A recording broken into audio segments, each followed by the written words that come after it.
Waalaikumsalam warahmatullahi wabarakatuh. Teman-teman, pada malam hari ini saya bersama kru bertemu dengan Romo Edi Ronggo. Bagaimana kabarnya Romo? Ayu, alhamdulillah baik, sehat. Yeah. Romo, ini saya minta itu Romo, penjelasan dari sastro bedadi Romo. Kalimat Bagaimana Romo itu? Wedaran tentang sastro bedadi. Nggih. Sastro itu sastra itu kalimat, nggih. Kalimat. Adapun sastro itu kalimat, bisa diartikan bahasa, nggih, bahasa. Nah, pedati itu gerobak yang ditarik kerbau atau sapi. Nah, ini merupakan perwujudan daripada wadah. Jadi wadah atau wadak itu bisa diibaratkan tubuh, badan atau jasad. Maka bila sastro pedati itu dimaknai dengan bahasa tubuh, maka ada kalimat dalam tembang si pengung orang legewo sang soyardo deniro cacari wis. Nah niku nandara-ndara ngendukur guneme ora kaprah.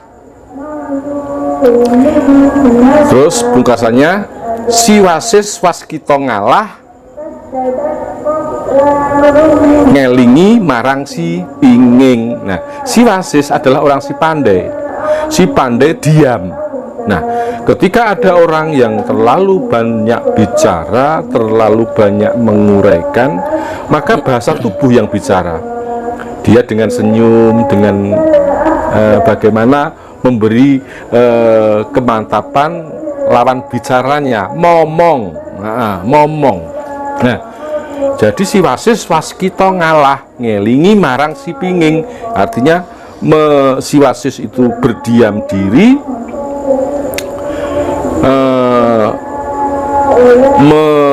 menutupi kebodohannya si pengung tersebut. Jadi sastro pedati adalah bahasa tubuh. Bagaimana kita mengisyaratkan, misalkan wah candrane wong nesu kae piye, nah gitu kan. Jadi kita bisa memahami bahasa tubuh. Wah kayak lagi nesu, misalnya begitu. Padahal si pemarah tadi tidak mengungkapkan kata-kata, tidak bersuara, tapi sudah mampu berkata lagi marah gitu. Nah, inilah yang dinamakan sastro pedati. Pedati sekali lagi kerbau atau sapi yang menarik gerobak. Ibaratnya si kerbau adalah sukmanya, nyawanya, sedangkan gerobak adalah jasadnya. Kemanapun si sukma atau nyawa ini melayang, si raga pun mengikutinya. Namun manakala sukma ini melepaskan, si pedati pun diam. Nah, itu yang dinamakan sastro pedati, kurang lebihnya seperti itu. Jadi sekali lagi, sastro pedati, sastro adalah bahasa, pedati adalah gerobak, dan gerobak itu laksana jasad atau wadak manusia. Berarti intinya kalau dikaitkan dengan kehidupan manusia seperti apa Romo? Maknanya adalah bahwasanya kita harus mampu kinemong melihat gelagat suasana tubuh lawan kita. Maksudnya lawan bicara kita. Selagi lawan bicara kita. Misalkan saya dengan panjenengan karena ada keinginan, saya mau meminjam suatu kebutuhan misalnya, tapi kok kelihatannya panjenengan murung bermuram durja, tolong jangan sampaikan ini, gitu. Kalau toh menyampaikan, ya harus memakai tata cara yang lebih sopan agar tidak menyinggung perasaannya sehingga menggerakkan tubuhnya, gitu. Orang ini mau marah, bagaimana agar orang ini tidak jadi marah, kan gitu. Jadi ada seorang karyawan, bosnya sudah kelihatan, mau wajahnya masam dan bagaimana. Nah, ini bagaimana sikap anak buah tersebut terhadap bos? Jangan malah membuat masalah. Nah, ini nanti akan ibarat bom waktu akan meledak. Berarti intinya membaca bahasa tubuh ya, Mas? Belajar bahasa tubuh. Ya.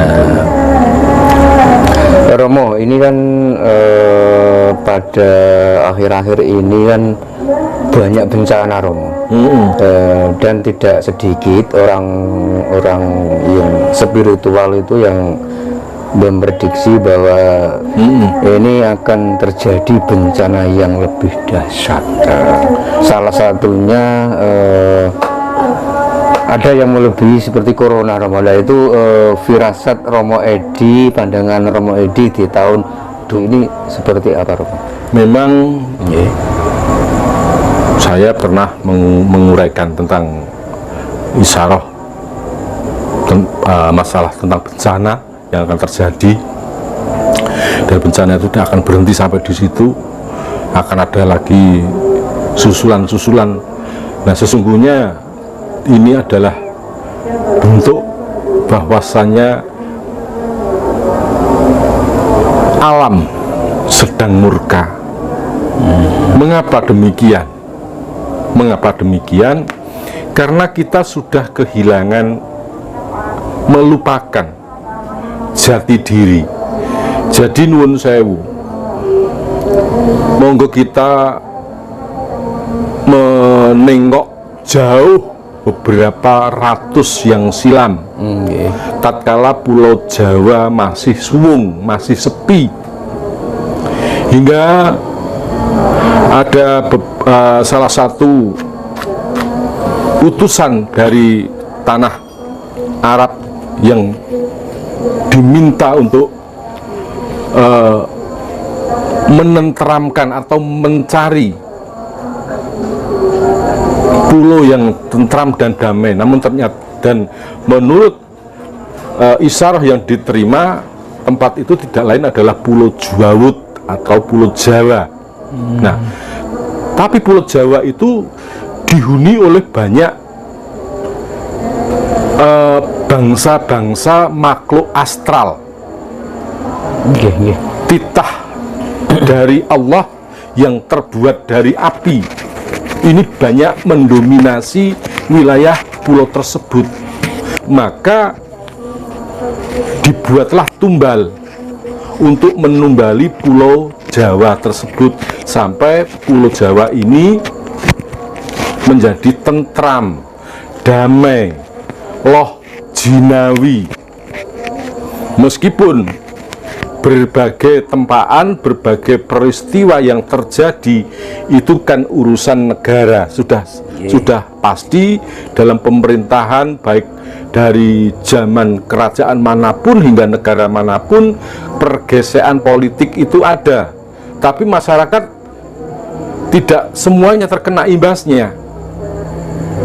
Jadi masyarakat tetap hidup sesuai dengan khitahnya masing-masing. Mengapa pada saat itu seperti itu? Karena orang-orang masih percaya dengan adanya danyangan atau leluhur yang menunggu salah satu tempat. Ya, kita ini percaya tidak percaya, kita hidup dalam dua alam. Ada alam manusia dan juga alam makhluk astral. makhluk astral punya tempat sendiri, dan makhluk astral tidak pernah meminta apa-apa, tidak akan pernah mengganggu manusia apabila dia juga ya setidaknya diopeni, bukan disembah, diopeni. Bagaimana cara ngopeninya? Ya membersihkan tempatnya, ikut nyadran, selamatan. Lu Jawa kan selamatan, Mas. Sing kerep kan selamatan, meminta agar manusia itu, anak cucu Adam ini senantiasa diberkahi dan diberikan keselamatan. Tapi kan nggak ada. Kalau kita selamatan di salah satu tempat yang mungkin makam, katakan begitu, kita dianggap musyrik, sehingga banyak orang yang malu melakukan itu. Malu ngakoni nek iku tinggalane utawa warisane Mbah Buyut. Padahal itu penting. Labuh segoro, misalnya larung sesaji di laut itu. Nah, kalau orang Jawa mengatakan sedekah bumi, nah ini bukan kok menyembah bumi, sebagai wujud terima kasih anak cucu Adam kepada Allah Subhanahu wa Ta'ala yang telah menciptakan kita manusia dari bumi suci, air suci, angin suci, dan juga api suci. Nah, terima kasih kita itu diwujudkan dengan sedekah. Sedekah bukankah diajarkan oleh orang-orang Islam pendahulu kita? Sedekah ini apa toh? Memberi kepada orang yang kekurangan. Nah, di saat itulah kita bersedekah, tapi memang tempatnya ya seperti di tempat yang dianggap ingin, dengan harapan agar mereka tuh tahu tempat ini jangan diusik gitu loh. Sekarang kan tidak, itu dianggap musyrik. Laut tidak pernah ada larung sesaji. Sedangkan ikannya diambil setiap hari, tidak pernah nandur loh. Tapi nggak pernah larung sesaji. Nah, laut itu juga ada yang menunggu, itu merasa dia memiliki perasaan juga sama seperti manusia. Saya rasa rumangsa duwe tapi dijupui ora ana imbal balike, nesu gitu. Makanya sampai terjadi rob atau banjir laut yang disebut tsunami dan lain sebagainya. Bahkan tidak sedikit kapal nelayan, kapal-kapal lain yang menjadi korban karena keegoisan kita sebagai manusia, sehingga yang tidak berdosa ikut larut dalam musibahnya. Ya, segala musibah itu jika dikembalikan itu semua adalah kehendak Allah, entek. Karena kalimat kalau sudah kun fayakun, apa yang terjadi terjadilah, entek, nggak usah dibahas lagi gitu. Tapi manusia apakah seperti itu? Hanya manut dan manut. Harusnya manusia itu ngulir budi, manusia diberikan akal gitu. Maka seperti tadi, kalau dulunya bumi Jawa ini ditumbali oleh Syekh Subakir, nah dilestarikan oleh anak cucunya, monggo saya mengharapkan, menghimbau kepada anak-anak saya, saudara-saudara saya, ayo tetap kita lestarikan apa peninggalan Mbah Buyut kita yang terdahulu.